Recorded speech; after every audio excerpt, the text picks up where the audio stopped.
शेतकरी विरोधी आणि महाराष्ट्र विरोधी परिपत्रक मोदी सरकारने काढलेलं आहे. त्याची आम्ही होळी तर करणारच आहोत आणि कायदेशीर बाबतीत सुद्धा याबाबत आम्ही ज्या आधी राज्यस्तरीय तक्रार निवारण समिती असतात त्यांच्याकडे तक्रार करून त्यांच्याकडनं आम्ही उच्च न्यायालयात जाऊन याबाबत दाद मागणार. पण माझा मूळ प्रश्न आहे की दरवर्षी केंद्र सरकार काहीतरी परिपत्रक कंपनी दार्जिन काढतं, धोरणं कंपनी दार्जिन असतात. 2020च्या पीक विम्याचे पैसे अद्यापपर्यंत सर्वोच्च न्यायालयापर्यंत जाऊन सुद्धा अद्यापपर्यंत सगळे पैसे मिळालेले नाही. तर दरवर्षी ह्याच गोष्टी शेतकऱ्यांनी करायचा का, ह्याही बाबतीत विचार करणं गरजेचं आहे. आणि ही योजना पंतप्रधान पीक विमा योजना ही शेतकऱ्यांसाठी आहे का कंपन्याची खळगी भरण्यासाठी आहे, हेही आपण विचार करणं गरजेचं असं मला वाटतं. परिपत्रक काढल्यामुळं कशा पद्धतीने शेतकऱ्याचं नुकसान होणार आहे याच्या बाबतीत आपल्याला सविस्तर अशी माहिती दिली. याच्यातला मूळ विषय असा आहे की खरीप 2023ला जवळपास 5,56,000 शेतकऱ्यांनी आपल्याकडं विमा भरून त्या ठिकाणी त्यांच्यातलं खरीपाचं पीक संरक्षित केलं होतं.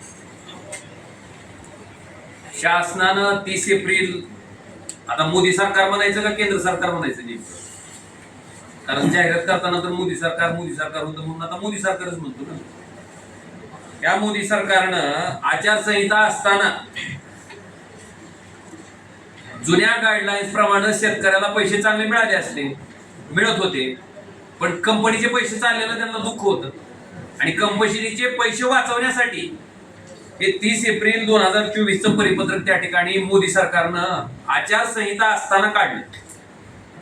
ज्या परिपत्रकाप्रमाणे शेतकऱ्याला जो अग्रिमचा विमा दिलाय 5,000 रुपये, या परिपत्रकाच्या मध्ये जे सूत्र दिलंय त्या सूत्राप्रमाणे जर विम्याचं आपण कॅल्क्युलेशन केलं, हिशोब केला, तर प्रत्येक शेतकऱ्याला 3500, 3600, 3400 इतकी नुकसान भरपाई हेक्टरी मिळते.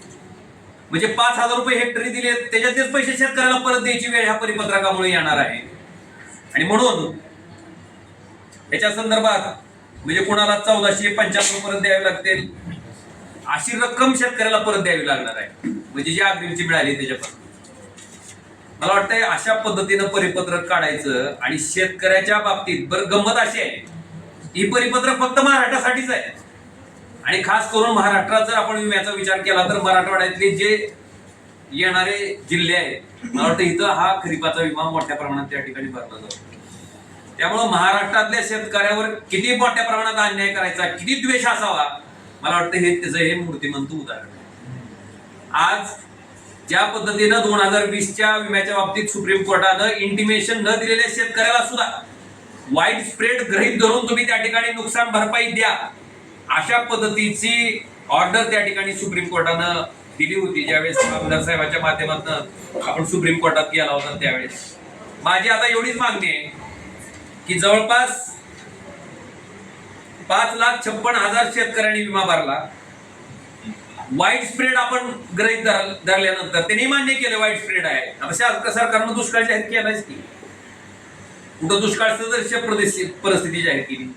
मग तुम्ही दुष्काळ जाहीर केला असेल, वाईड स्प्रेड असेल, तर जी विमा संरक्षित केलेली रक्कम आहे त्याच्याप्रमाणे 50% नुकसान झालंय असं गृहीत धरून त्या ठिकाणी जवळपास 2700 कोटी रुपये इतके रक्कम आपल्या जिल्ह्याला मिळणं विम्याच्या भरपाई पोटी अपेक्षित आहे. या 2700 कोटीचा हिशोब जर आपण केला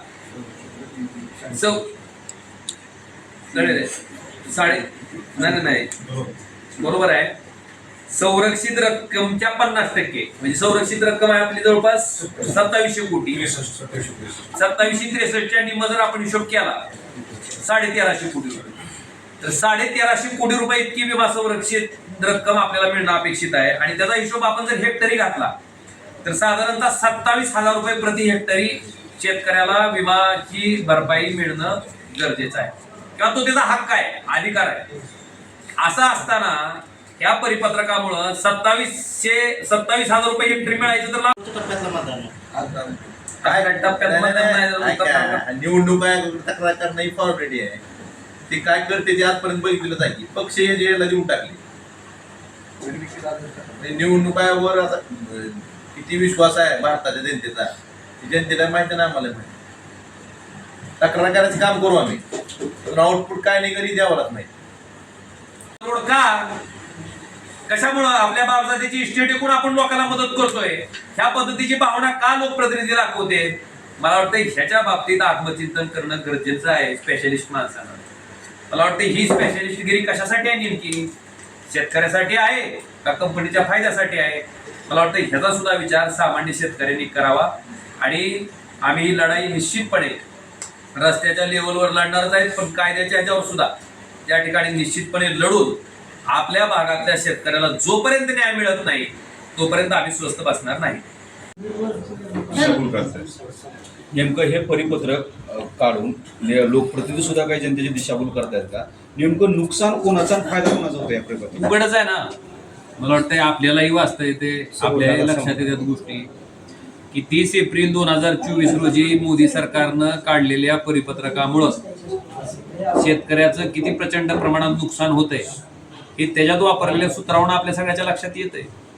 स्वतः जिल्हाधिकाऱ्यांनी त्याच्या बाबतीत वापर केला. जिल्हाधिकाऱ्यांनी जे पत्र त्या ठिकाणी वर राज्य सरकारला लिहिलंय या विम्याच्या बाबतीत, त्यात स्वतःने उल्लेख केलाय की जो अग्रिमचा 5,000 रुपये विमा प्रति हेक्टरी प्रमाणे शेतकऱ्याला मिळालाय, त्याच्यातून सुद्धा 1490 कुणाला 500 कुणाला 600 रुपये परत विमा कंपनीला द्यावे लागतील. जर हे सूत्र 30 एप्रिल 2024चं केंद्र सरकारच्या परिपत्रकाप्रमाणे लावलं तर मला वाटतंय ह्या गोष्टीचा तर निषेध करतोच, पण त्याचबरोबर जवळपास 5,56,000 शेतकऱ्यांनी खरीप 2023चा पीक विमा त्या ठिकाणी भरलेला होता, स्वतःचं पीक संरक्षित केलेलं होतं. असं असताना केवळ 37,554 शेतकऱ्यांनाच 39,52,00,000 रुपये इतका विमा त्या ठिकाणी वाटप करण्यात आलेला आहे आणि बाकीचे सगळे शेतकरी त्या ठिकाणी वाऱ्यावर सोडून दिले.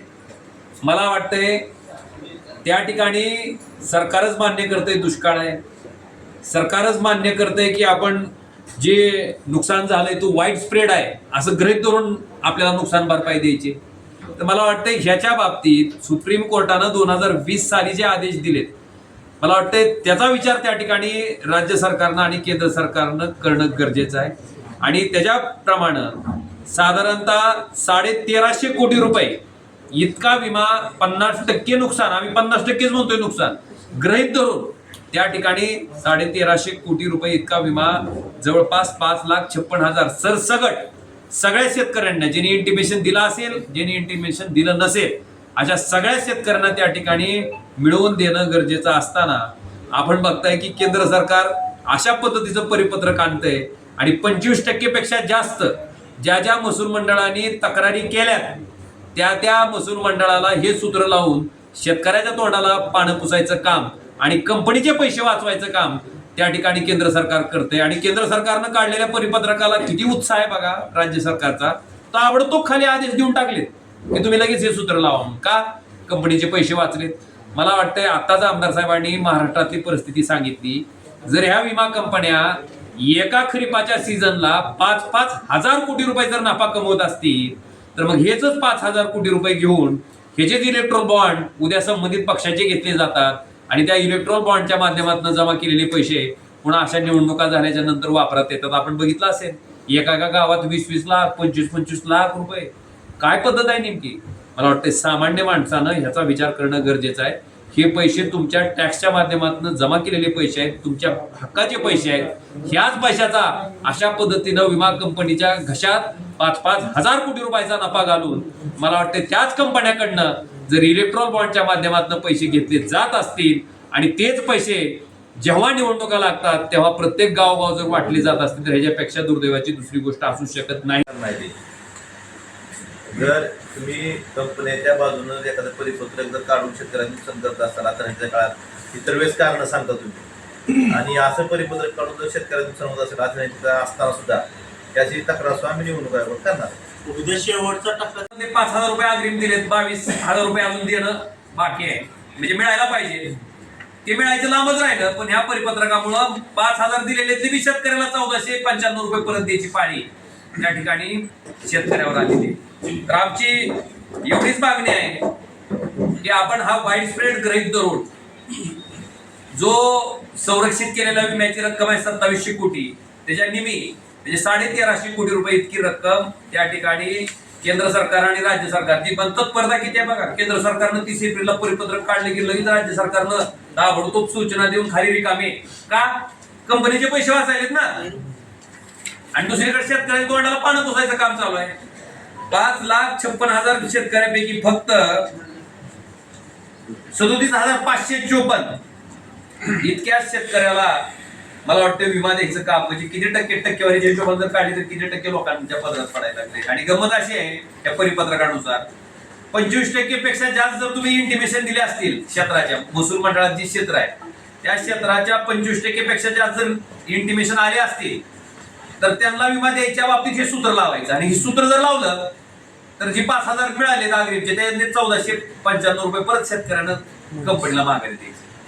मला वाटतं अशा पद्धतीचा हा कारभार आहे. आणि मला दुर्दैव एका गोष्टीचं वाटतंय की काही लोक स्वतःला स्पेशलिस्ट आपलं धाराशिव गुलाबजामुनसाठी स्पेशलिस्ट होतं ते दुकानात आपल्या हॉटेलवर लिहिलेलं असते बघा जामुन स्पेशलिस्ट म्हणून सगळ्या दुकानावर असते. तसं काही लोक स्वतःला स्पेशलिस्ट म्हणते आणि इतकी कुतरवड असते इतकी हवा असते की लगेच जाहीर करून टाकलं होतं की इंटिमेशन दिलेल्या 1,92,000 शेतकऱ्याला विमा मिळणार. काय झालं मिळताना मिळाले फक्त 37,000 शेतकऱ्याला. 1,92,000 काय झालं आणि त्याच्यात पुन्हा काय बोलायचं ना अजून म्हणजे निर्लज्जपणाचा कळस किती असतो की आपण केलेलं स्टेटमेंट आहे. समजा एखाद्या गोष्टीचं श्रेय जर आपण घेतलं तर ती जर पूर्ण नाही झाली तर त्याचा अपयशाचं खापर सुद्धा आपण स्वतः घ्यायला पाहिजे ना. जर 1,92,000 शेतकऱ्याला विमा मिळाला असता तर आपण माझी लाल म्हणून बरंच आपण आरडाओरड केली असती. पण 1,92,000 शेतकऱ्याला विमा मिळाला नाही केवळ 37,000 शेतकऱ्याला त्या ठिकाणी विमा मिळतोय. मग ह्याच्या बाबतीतला अपयश कोण बोलणार आहे त्याच्याबद्दल कोण सांगणार आहे. आणि तुम्ही आचारसंहितेचं कारण पुढं सांगता की आता आचारसंहिता संपल्यावर आपण हे सगळं करू. मग आचारसंहितेच्या कार्यकाळामध्ये 30 एप्रिलचं परिपत्रक केंद्र सरकारनं ज्यांनी काढलंय कामना शर्मा अतिरिक्त आयुक्त कृषी केंद्र सरकार काय म्हणायचं मोदी सरकार. आता ह्या राज्य सरकारने जे सत्ताधारी लोक आहेत यांनी सुद्धा त्याचं उत्तर देणं गरजेचं आहे. सरकारनं सुद्धा उत्तर देणं गरजेचं आहे. आणि याबाबत उर्वरित 5,19,000 शेतकऱ्यांना त्यांनी कारण काय सांगितलं तुम्हाला अजून एक कागद देतो. त्यांनी परिपत्रकात काय सांगितलं 30/4चं ते परिपत्रक आहे. ज्या महसूल मंडळामध्ये 25% पैकी जास्त इंटिमेशन आहेत तक्रारी आहेत एकूण क्षेत्राच्या 25% पैकी जास्त तक्रारी असतील तर त्यांना वाईड स्प्रेड रेट धरा आणि त्याला वेगळ्या सूत्राप्रमाणे पैसे द्या. आणि हे सूत्र काय तर अग्रिमपेक्षा कमी पैसे पडायचे. अग्रिम जेवढा दिला 5,000 त्यापेक्षा कमी शेतकऱ्यालाच पैसे निघायला लागले 1,300-1,200 रुपये. मग हे सूत्र जर तुम्ही वाईड स्प्रेड 25% एका बाजूला सरकारनं कंपनीनं म्हणायचे की तुम्ही इंटिमेशन द्या नुकसान झाल्यावर आणि दुसऱ्या बाजूला म्हणायचे तुमचे इंटिमेशन जास्त आले तुम्ही आम्ही वाईड स्प्रेड रेट धरणार. मूळ गाभा या योजनेचं काय की एरिया धरायचा आहे. एरिया जर वाईड स्प्रेड 25% पैकी तुमच्याकडे इंटिमेशन असतील तर सगळ्या शेतकऱ्यांना ज्यांनी इंटिमेशन दिलेत आणि ज्यांनी दिले नाही त्यांचं नुकसान झालं हे गृहीत धरून तुम्हाला करावं. तुम्ही पीक कापणी प्रयोगाला एका मंडळामध्ये फक्त 12 प्रयोग करतात आणि एका जर मंडळामध्ये 12 प्रयोगाच्या आधारे तुम्ही नुकसान भरपाई निश्चित करता. मग दुसऱ्या बाजूला जर 25% पैकी जास्त नुकसान भरपाईचे इंटिमेशन तुम्हाला आले असतील आता ते तोही चार्ट तुमच्याकडे आहे. जवळपास आपल्याकडे काही सर्कल असे आहेत तुम्हाला ही दिली 32 म्हणा चार्ट 39% समजा आता शिरोडोन मंडळ आहे 61% क्षेत्रावर इंटिमेशन आले.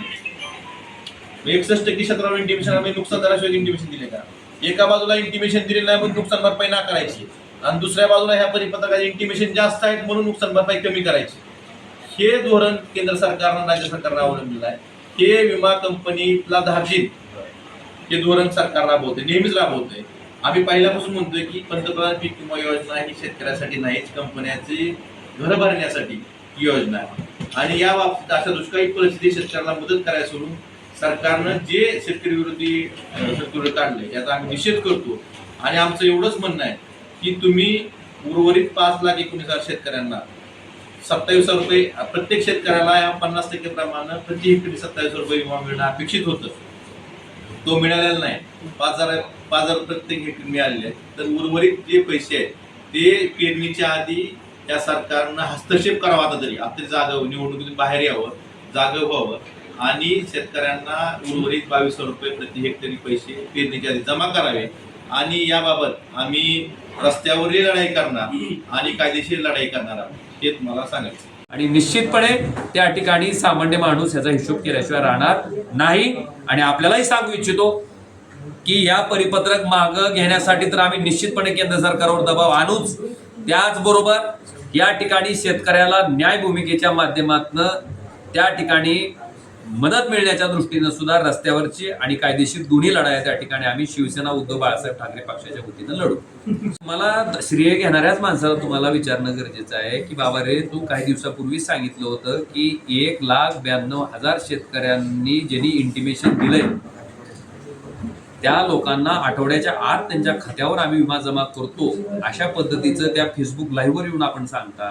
आणि प्रत्यक्षात मात्र फक्त 37,554 शेतकऱ्याला त्या ठिकाणी मदत मिळते.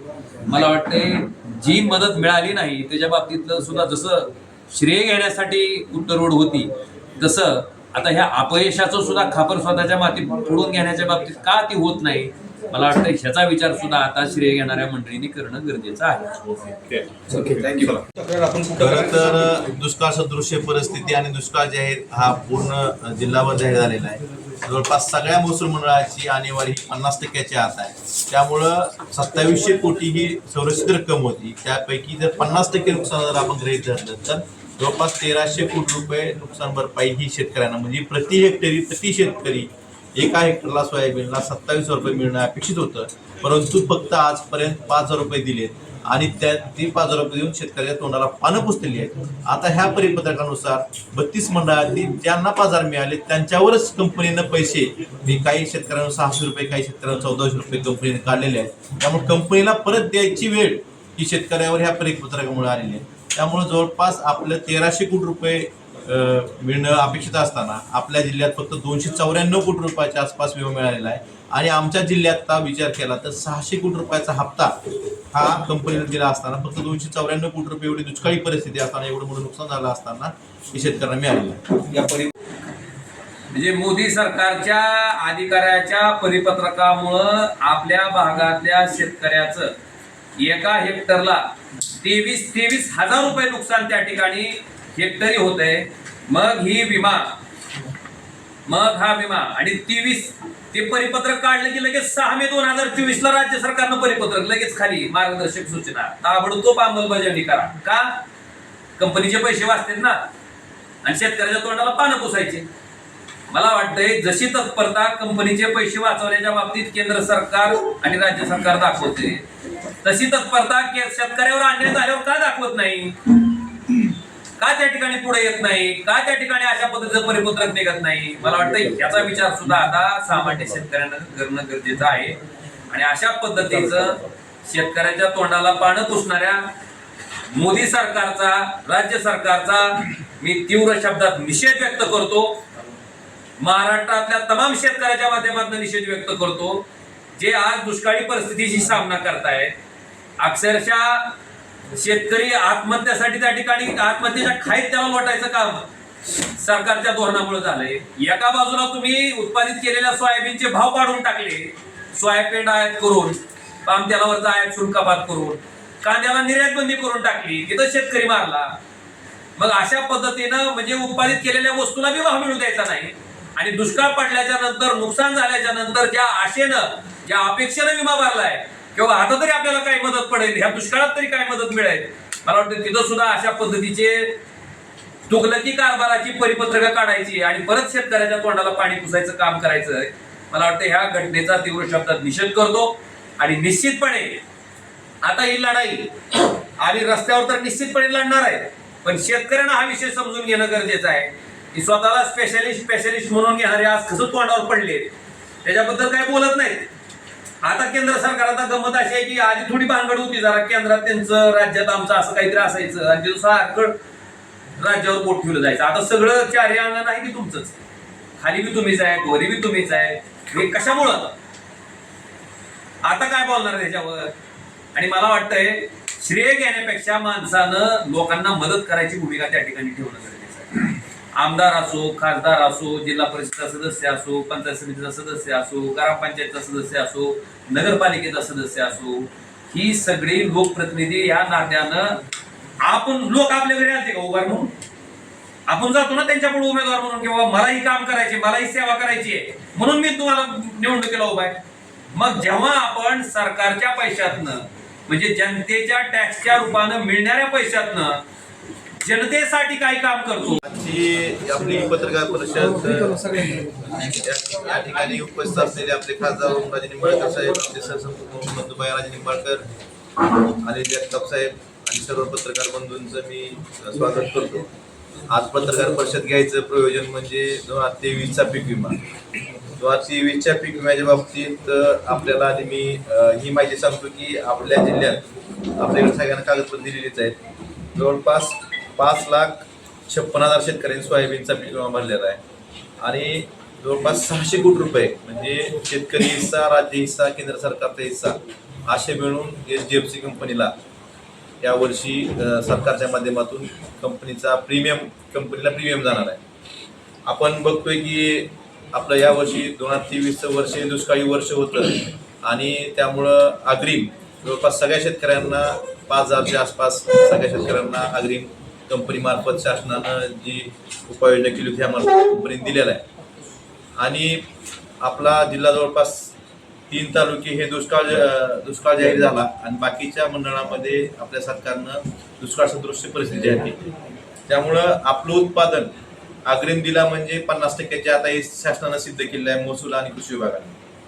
आपल्या जवळपास ह्या 600 कोटीच्या मध्ये सोयाबीनचा विचार केला तर 2763 कोटी रुपये ही विमा संरक्षित रक्कम होती आणि 50% जरी नुकसान ग्रहित धरलं त्याचं तर कमीत कमी आपल्याला 1,300-1,500 कोटी रुपये आपल्या जिल्ह्याला सरकारने जी ही केली होती दुष्काळ जाहीर केला किंवा 50%च्या जानेवारी जाहीर केली त्याप्रमाणे मिळणं अपेक्षित होतं.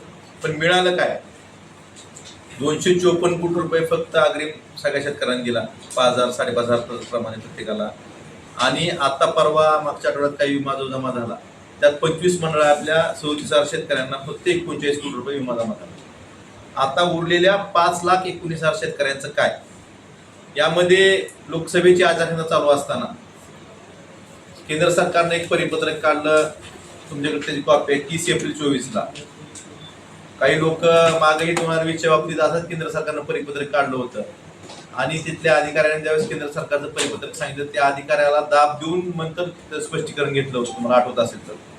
तेही परिपत्रक केंद्र सरकारचं, हेही परिपत्रक केंद्र सरकारचं आहे. आणि ह्या परिपत्रकानुसार जे कॅल्क्युलेशन फॉर्म्युला सरकारनं ठरवलं त्यामुळं आता जे काही मंडळ आहेत त्यानंतर जिल्हाधिकाऱ्यांनी एक पत्र दिलं आहे, SO एक पत्र दिलेलं आहे. आता जो 5,001 आपण 5,000 काहीतरी विमा दिलेला आहे त्यात सुद्धा शेतकऱ्यांवर पैसे निघाले, कागद सुद्धा आम्ही दिलेली आहे, चार्ट पण आहे. काही शेतकऱ्यांना 1,391 रुपये म्हणजे जे 5,136 रुपये अग्रिम दिलेला आहे त्यात 605 रुपये शेतकऱ्यांनी त्या कंपनीला द्यावे लागतील. एका शेतकऱ्याला 4,421 रुपये मिळाले, ते 1,391 रुपये त्याला कंपनीला द्यावे लागतात परत मागे. अशा पद्धतीचं परिपत्र केंद्र सरकारनं कंपनी दाखल काढल्यामुळं हे परिपत्रक फक्त महाराष्ट्रापुरतं आहे. म्हणजे केंद्र सरकारचा महाराष्ट्र द्वेष किती आहे, शेतकरी द्वेष किती आहे या परिपत्रकावरून दिसून येतं. एका बाजूला साधी शेतकऱ्याची विहीर असली तर त्याची जिओ टॅगिंग करायचं म्हणून अधिकारी सांगतात की आचारसंहिता चालू आहे. मग अशा वेळेस केंद्र सरकार परिपत्रक कसं काढू शकतं हाही प्रश्न आहे. केंद्र सरकार काम कंपन्यांसाठी करतं का शेतकऱ्यांसाठी करतं? आणि केंद्र सरकारनं 30 एप्रिलला परिपत्रक काढल्यानंतर आपल्या राज्य सरकारच्या कृषी संचालकांनी लगेच 6 मेला एक पत्रक काढलं सगळ्या कंपन्याला आणि केंद्र सरकारच्या ह्या परिपत्रकाप्रमाणे तरतुदीनुसार तात्काळ नुकसान भरपाई निश्चित करून शेतकऱ्यांना विमा वाटप करावं. म्हणजे एवढी तत्परता, एखादं परिपत्रक जर कंपनीच्या बाजूने निघालं आणि शेतकऱ्याच्या विरोधात निघालं तर केंद्र सरकार राज्य सरकार करतं. एका बाजूला आपल्याला दुष्काळ जाहीर करायचा, 50%च्या जानेवारी जाहीर करायची. या वर्षीच्या आपल्या राज्याचा विचार केला तर जवळपास 8,000 कोटी रुपयाचा हप्ता कंपनीला जाणार आहे आणि त्या परिपत्रकात तुम्हाला कागद दिलेला आहे. आजपर्यंत फक्त त्यांनी 2,966 कोटी रुपये एवढं वाटप केले, म्हणजे 5,000 कोटी रुपये हप्त्यापेक्षा कमी वाटप केलेले. म्हणजे हप्ता घ्यायचा 8,000 कोटी राज्याच्या वतीनं आणि वाटप करायचे 1,966 कोटी. आपल्या जिल्ह्यापुरता विचार करायचा झालं तर 600 कोटी रुपये हप्ता घेतला आणि वाटप फक्त 254 कोटी अग्रिमची आणि 39 294 कोटी, जवळपास 300 कोटीपेक्षा हप्ता म्हणजे हिस्सा आज कंपनीनं आपल्या जिल्ह्यातून फायदा कमवलेला. 300 कोटी, 300 कोटीपेक्षा जास्त म्हणजे 253 कोटी आणि 40 कोटी, 306 फायदा 306 कोटीपेक्षा जास्त फायदा आपल्या एकट्या जिल्ह्यातून एका हंगामात, रब्बीचे वेगळे एका हंगामात या विमा कंपनीनं घेतलेला आहे. आणि अशा वेळेस आम्हाला एकच विचारायचं की केंद्र सरकारनं आजारता चालू असताना हे परिपत्रक काढायचं कारण काय आणि त्याची लगेच अंमलबजावणी राज्य सरकारमार्फत करून शेतकऱ्यांचं नुकसान करायचं जी राज्य सरकारचं धोरण आहे याबाबत राज्य सरकारनं स्पष्टीकरण देणं गरजेचं आहे. तुम्ही धोरण नेहमी शेतकऱ्यांचं सरकार म्हणता, खरं तर या सरकारनं दुष्काळाच्या पार्श्वभूमीवर जी 50% नुकसान झालंय याप्रमाणे जवळपास या जिल्ह्याला 1300 कोटी रुपये विमा मिळवून देणं गरजेचं होतं. तसं मिळवून दिला असता आम्ही त्याचा जाहीर सत्कार केला असता, परंतु ते तर लांबच. आता बैठकीला कोणतरी काल सांगितलं की आचारसंहितेची अडचण आहे, परिपत्रकाला आचारसंहितेची अडचण नव्हती का? गोष्टी करणं गरजेचं आहे. ह्या गोष्टी मी शेतकऱ्यांसाठी करणार. उपोषणाला बसणार मी काय सांगतोय, लढाई रस्त्यावरची असू द्या, कायदेशीर असू किंवा उपोषणाला बसायची वेळ आली तरी बी असणार. ज्या ज्या गोष्टी शेतकऱ्यांचा त्यांना न्याय मिळवून देण्यासाठी गरजेचं वाटतात ह्या गोष्टी मी करणार. प्रेस नोट देऊन वर्तमानपत्रात बातम्या छापून आणल्या होत्या की तुम्ही प्रशासनाकडे अर्ज करा आणि पंचनाम्याच्या प्रती घ्या. आपल्याला आठवत असेल जो कलेक्टर ऑफिसचा गोंधळ झाला होता त्याच्या पाठीमागचं मूळ हेच होतं की पंचनाम्याच्या प्रती प्रशासनाकडेच नाही आणि प्रशासनाकडे प्रती नसताना हा आमदार का सांगतोय लोकांना, शेतकऱ्याला की तुम्ही अर्ज करा आणि पंचनाम्याच्या प्रती घ्या. आता ह्या घटनेला जवळपास 6 वर्ष झाले. याच घटनेच्या अनुसरून तुमच्या कृषी मंत्र्यानं राज्याच्या आदेश दिलेत कंपनीला की 1 महिन्याच्या आत तुम्ही पंचनाम्याच्या प्रती द्या. त्याला जाऊन आज मला वाटतं किती 10 महिने झाले. मग ह्या पंचनाम्याच्या प्रती अद्याप सुद्धा मिळाल्या नाहीत आणि हे शहाणं सांगत होतं की शेतकऱ्याला अर्ज करा आणि पंचनाम्याच्या प्रती घ्या. मला वाटतं हा धिगावा कशामुळं, आणि मला त्याच गोष्टीचा राग होता. त्या दिवशी सुद्धा माझी चीड होती ती ह्याच गोष्टीची होती की काही कारण नसताना, तुमच्याकडे प्रति उपलब्ध नसताना तुम्ही कुठल्या अधिकारात शेतकऱ्याला निश्चित काळं कागद म्हणजे दाखवायचं, लोकांना दाखवायचं, नाडी लावल्यासारखं लोकांना दाखवायचं की मी तुमच्यासाठी काहीतरी करतोय. मला वाटतं ही पद्धत अतिशय चुकीची आहे, अयोग्य आहे. आणि आज मला वाटतं ह्यांच्यामुळे अजून माझ्या ते लक्षात आलं. मला वाटतं हा प्रश्न तुम्ही सुद्धा त्यांना विचारणं गरजेचं आहे की ज्याच्यामुळे इतकं रामायण महाभारत त्या जिल्हाधिकारी कार्यालयात झालं होतं, त्या पंचनाम्याच्या प्रति शेतकऱ्याला का मिळू शकल्या नाही, का दिल्या गेल्या नाहीत. मला वाटतं हा प्रश्न आज सुद्धा अनुत्तरित आहे. आणि मी तेच सांगतोय 2020च्या पीक विम्याच्या बाबतीत हे उपोषण होतं, त्यातले सगळे पैसे उपोषण केलं, सर्वोच्च न्यायालयाने निर्णय दिला तरी देखील अद्यापपर्यंत 18,000 रुपये प्रति हेक्टर प्रमाणे जो सर्वोच्च न्यायालयाचा आदेश होता त्याप्रमाणे पैसे शेतकऱ्यांना आजही 2024चा आता खरीप हंगाम येतोय, आजही पैसे मिळालेले नाही.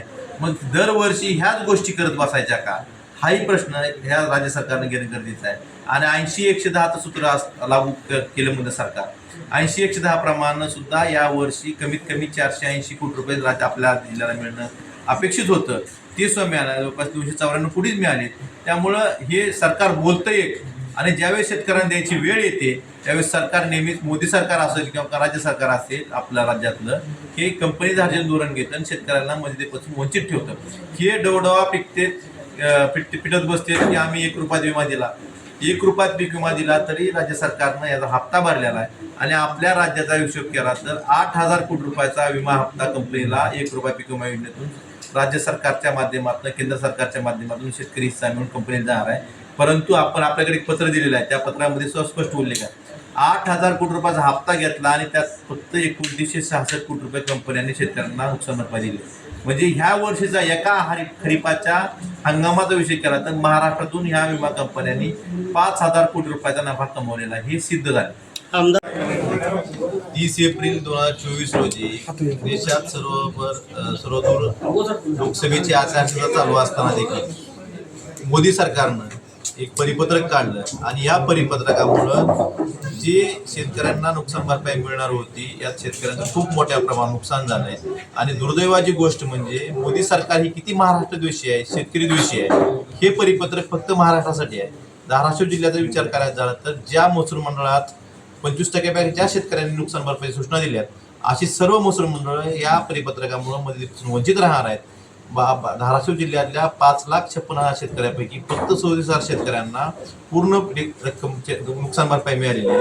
उर्वरित जवळपास 5,19,000 ते 5,20,000 शेतकरी या परिपत्रकामुळे किंवा ह्या सरकारच्या मोदी सरकारच्या आणि राज्य सरकारच्या कंपनी धार्जिन धोरणामुळं मदतीपासून वंचित राहणार आहेत. सकाळी ऑफिस टायमिंग जे असते त्या ऑफिस टायमिंगच्या म्हणजे सुरुवात जेव्हा होते शासनाच्या परिपत्रकानुसार 9:45ला प्रत्येक शासकीय कार्यालय सुरू होणं आणि त्या संबंधित कर्मचाऱ्यांना ऑफिसमध्ये येणं अपेक्षित आहे. असं असताना सुद्धा जवळपास 10:10 झाल्याच्या नंतर कर्मचारी काही प्रमाणात, तेही सगळे आले नाही, तिथे उपस्थित झाले.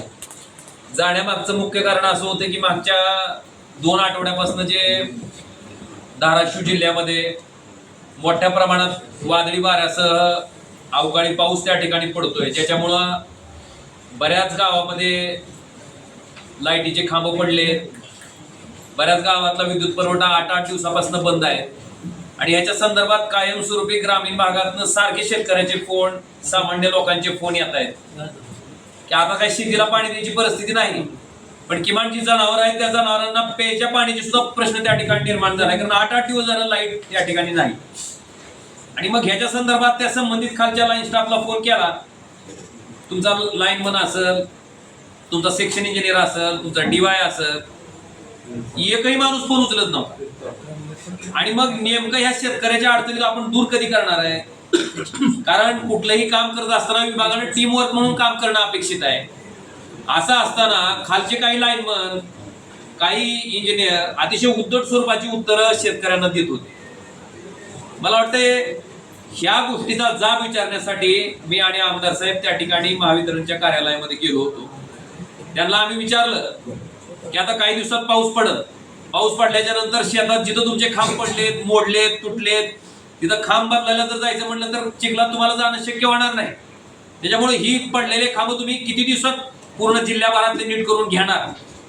मला वाटतं ह्या बाबतीत त्यांच्याकडनं आम्ही आश्वासन घेऊन आलोय की येणाऱ्या 8 जूनपर्यंत ही पडलेली सगळी जी विजेची खांब आहेत ती तातडीने त्या ठिकाणी उभा केली जातील. त्याच्यात दुसरी अडचण अशी होती की शेतकऱ्याला सांगायचं तू जाऊन खांबा, MSCB करायची काय? आम्ही त्याच्या बाबतीत त्यांना सांगितलं की तुमच्या ऑफिसचा जो विषय आहे, तुम्हाला माहिती आहे की बाबा मेला अवकाळी पावसामुळे अशा पद्धतीची परिस्थिती जर वेळेस ओढावत असते, मग त्यासाठी आवश्यक असणारं जी तुम्हाला खांब आहेत किंवा बाकीच्या गोष्टी आहेत त्या तुम्ही आधीच तयारी करून ठेवणं अपेक्षित आहे. आज जर तुम्ही शेतकऱ्याला सांगायचं की तू खांब घेऊन ये आणि त्या खांबाचं बिल पुन्हा कुणी उचलायचं? कॉन्ट्रॅक्टर. मला वाटतं ही पद्धत काय त्या ठिकाणी योग्य राहणार नाही. आणि म्हणून त्याच्या बाबतीत सुद्धा सुविधा आपण उपलब्ध करून द्यावी. प्रत्येक शेतकऱ्याला जिथं खांब मोडलाय तिथं MSCB स्वतः वैयक्तिक लक्ष घालून ते खांब उपलब्ध करून द्यावेत. आणि ह्याची दुरुस्ती साधारणतः येणाऱ्या 8 दिवसात म्हणजे 7 जूनपर्यंत त्यांनी त्या ठिकाणी पूर्ण करावी ही आश्वासनही त्यांनी आम्हाला दिलंय. आणि आपल्या माध्यमातून धाराशिव जिल्ह्यातील तमाम शेतकऱ्यांना सुद्धा विनंती आहे की आपल्या अशा पद्धतीच्या लाईटच्या काही अडचणी असतील आणि त्याच्या संदर्भात तुमचा लाईन स्टाफ, तुमचे सेक्शन इंजिनियर त्या ठिकाणी तुम्हाला जर प्रतिसाद देत नसतील, 8 दिवस जर लाईट त्या ठिकाणी बंद असेल, तर निश्चितपणे तुम्ही माझा नंबर आहे, आमदार साहेबाचा नंबर आहे, आपण निश्चितपणे आम्हाला तुम्ही संपर्क करावा. आपल्याला या अडचणीतनं मार्ग काढण्यासाठी आम्ही आपल्यासाठी उपलब्ध आहे.